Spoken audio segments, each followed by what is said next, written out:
during your conversation, you know whether you have a future or not. And there are a lot of things we overlook, but we need not to overlook. I'll say educo consideration, and it is going to help us. Inte, on that note, we are you saying that if you propose to your girlfriend and she declines, you need to find a new partner? Yeah, you need to find a new partner. You need to find it because you should know and expect the answer. And I think everybody that has made a proposal or has proposed expected a yes as an answer. So if you are expecting a yes as an answer and then it came out no, why the hell would you stay? Because I mean, it would be a waste of time to um, hear no and then still believe that it's going to Okay. work. Yeah. Okay.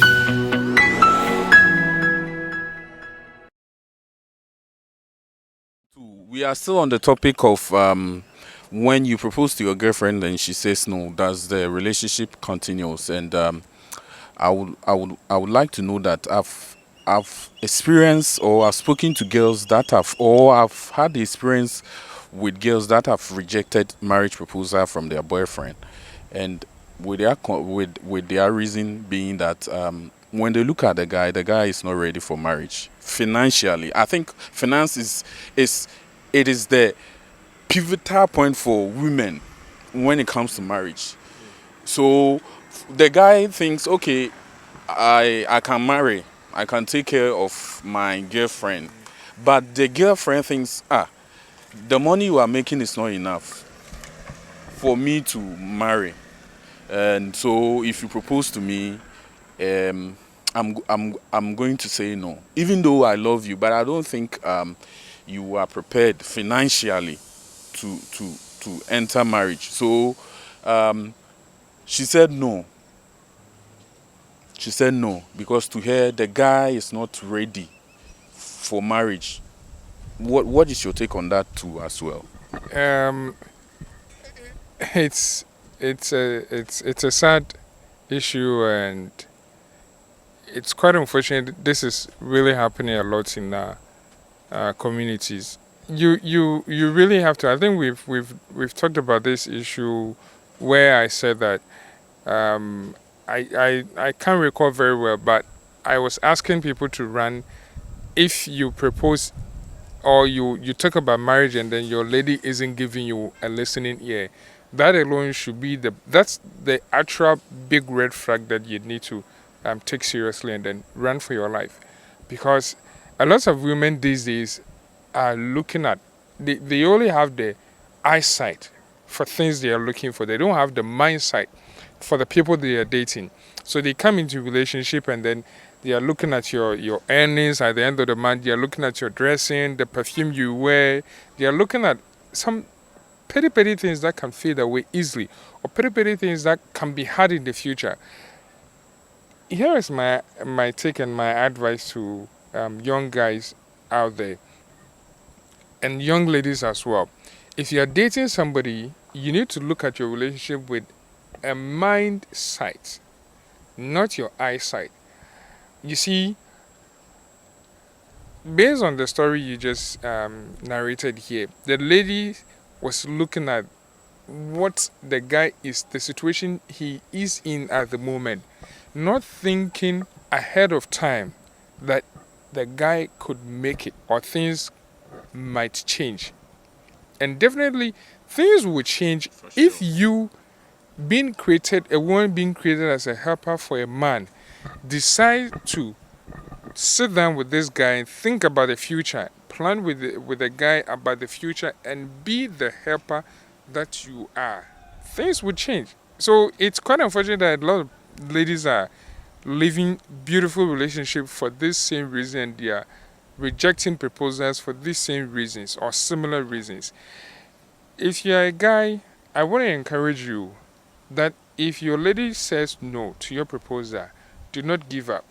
And do not say women are wicked. Women are not wicked. Women are beautiful people.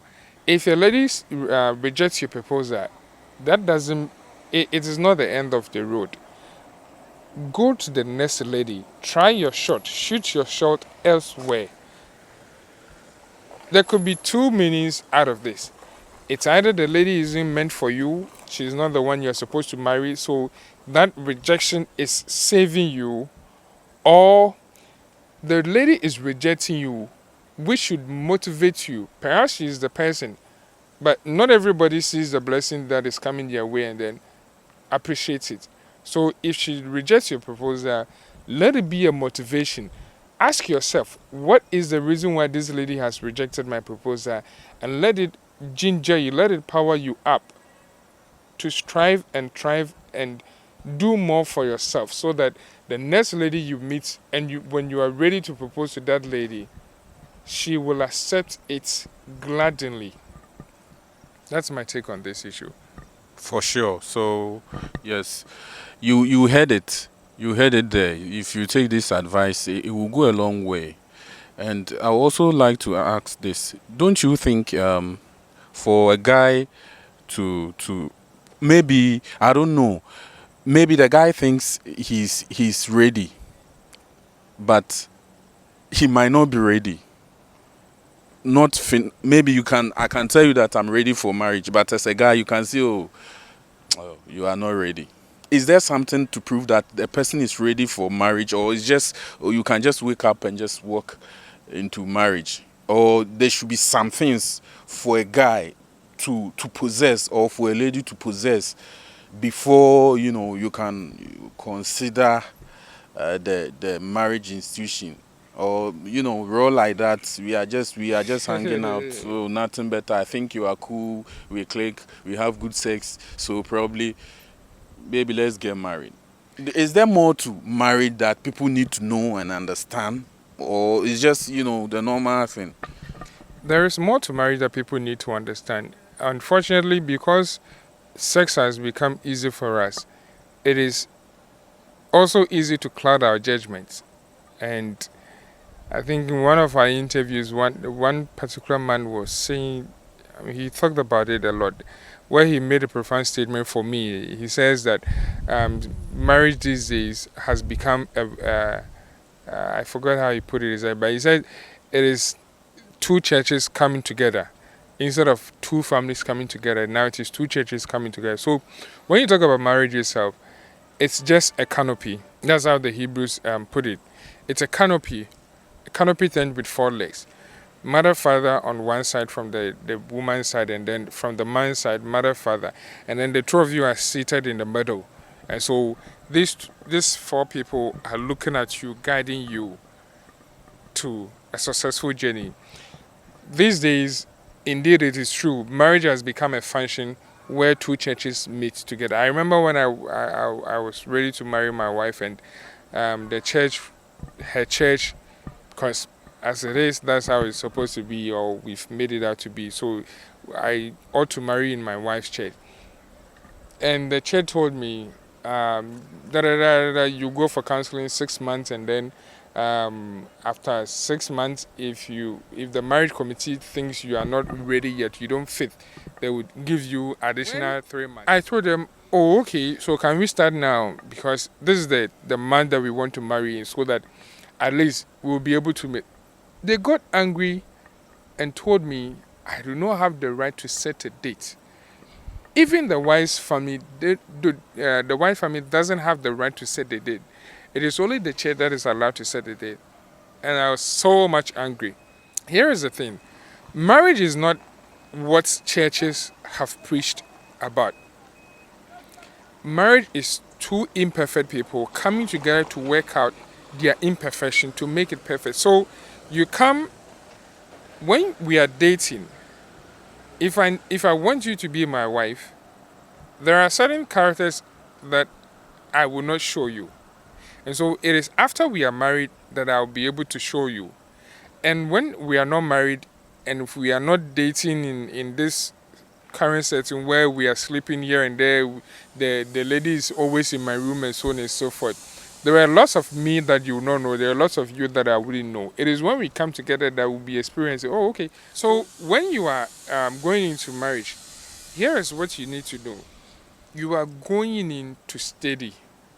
Find out the strength of your partner. Build on the strength. Find out the weakness and then try to help him or her make less or become less weak. The mistakes that your partner will make, you will help your partner make less of those mistakes, because the mistakes that you can never do away with it, because it's circumstances, environment, even the weather condition alone can cause your husband or your wife to make a mistake. So there is no way you can do away with it. But then you will try your best to help him or her make less of that. So if he makes a mistake, these days people are preaching marriage like Morikoko. You just stir the condo on you stir, and then pew, under 5 minutes it is cooked. It is not cooked under 5 minutes. It is a lifelong journey. You are going to study yourself after you, and you will never finish studying your partner, because the economy alone can frustrate your wife or your man, which is something that you never would have seen coming. And as it changes him now, it changes his future.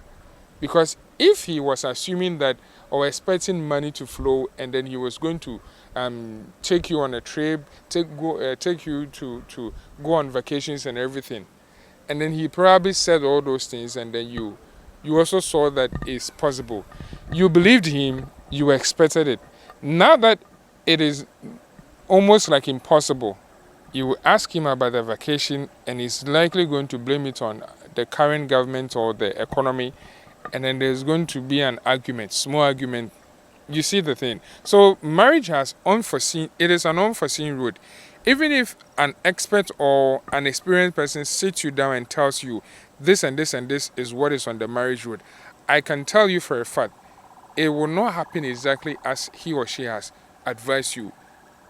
And even if that same circumstance happens to you, your answer is likely not going to be the same, because you are not the same as her, or your relationship with your partner is not the same as his or hers or theirs.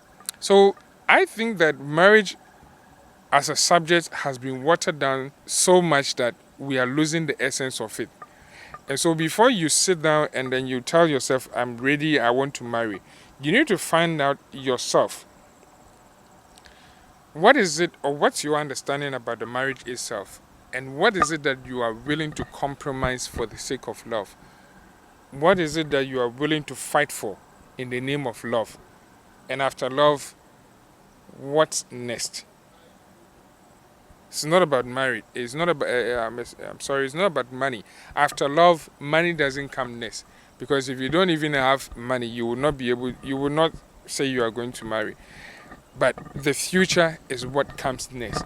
After love, you plan the future. It is when you meet somebody and then you say, oh, I love you, da, da, da, accept me.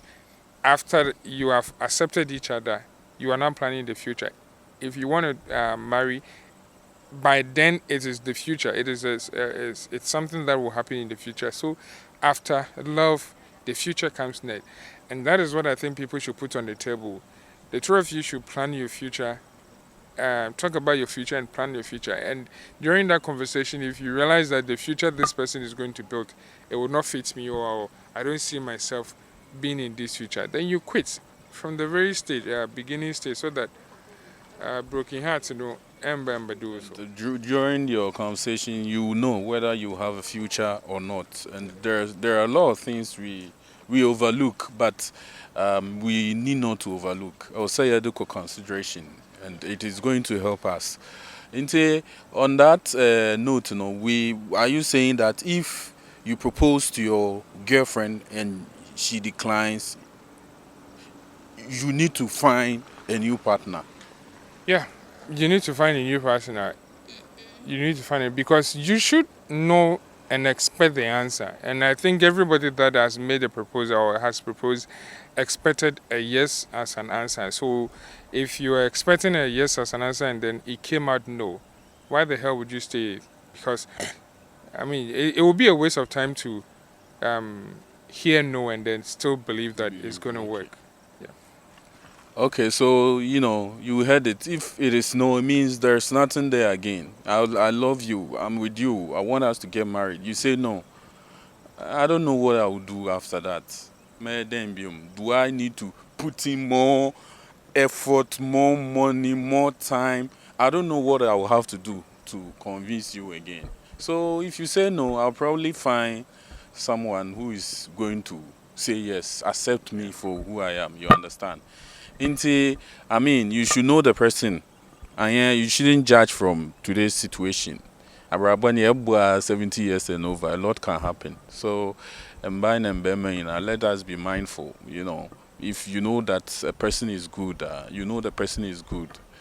Mama, Obini, Quine, Bintino, and Besse, more great future together. So, like you heard, if she says no, it's no. You move on, you find who is ready, and then you spend your life with. BBR be fine. And also, we realize that situation in yepe. So you can't say that, like my brother said, Obi, someone gives you an example of how he solved his situation in his marriage. Even if it happens in your marriage, you can't, sometimes the solution can't face it. It's different setting, different mind, different people. So when you face it, maybe what they are no be infant, then you work around it and you make it work. You understand? There are a lot. There are a lot. So, famua bane bobua, what I say.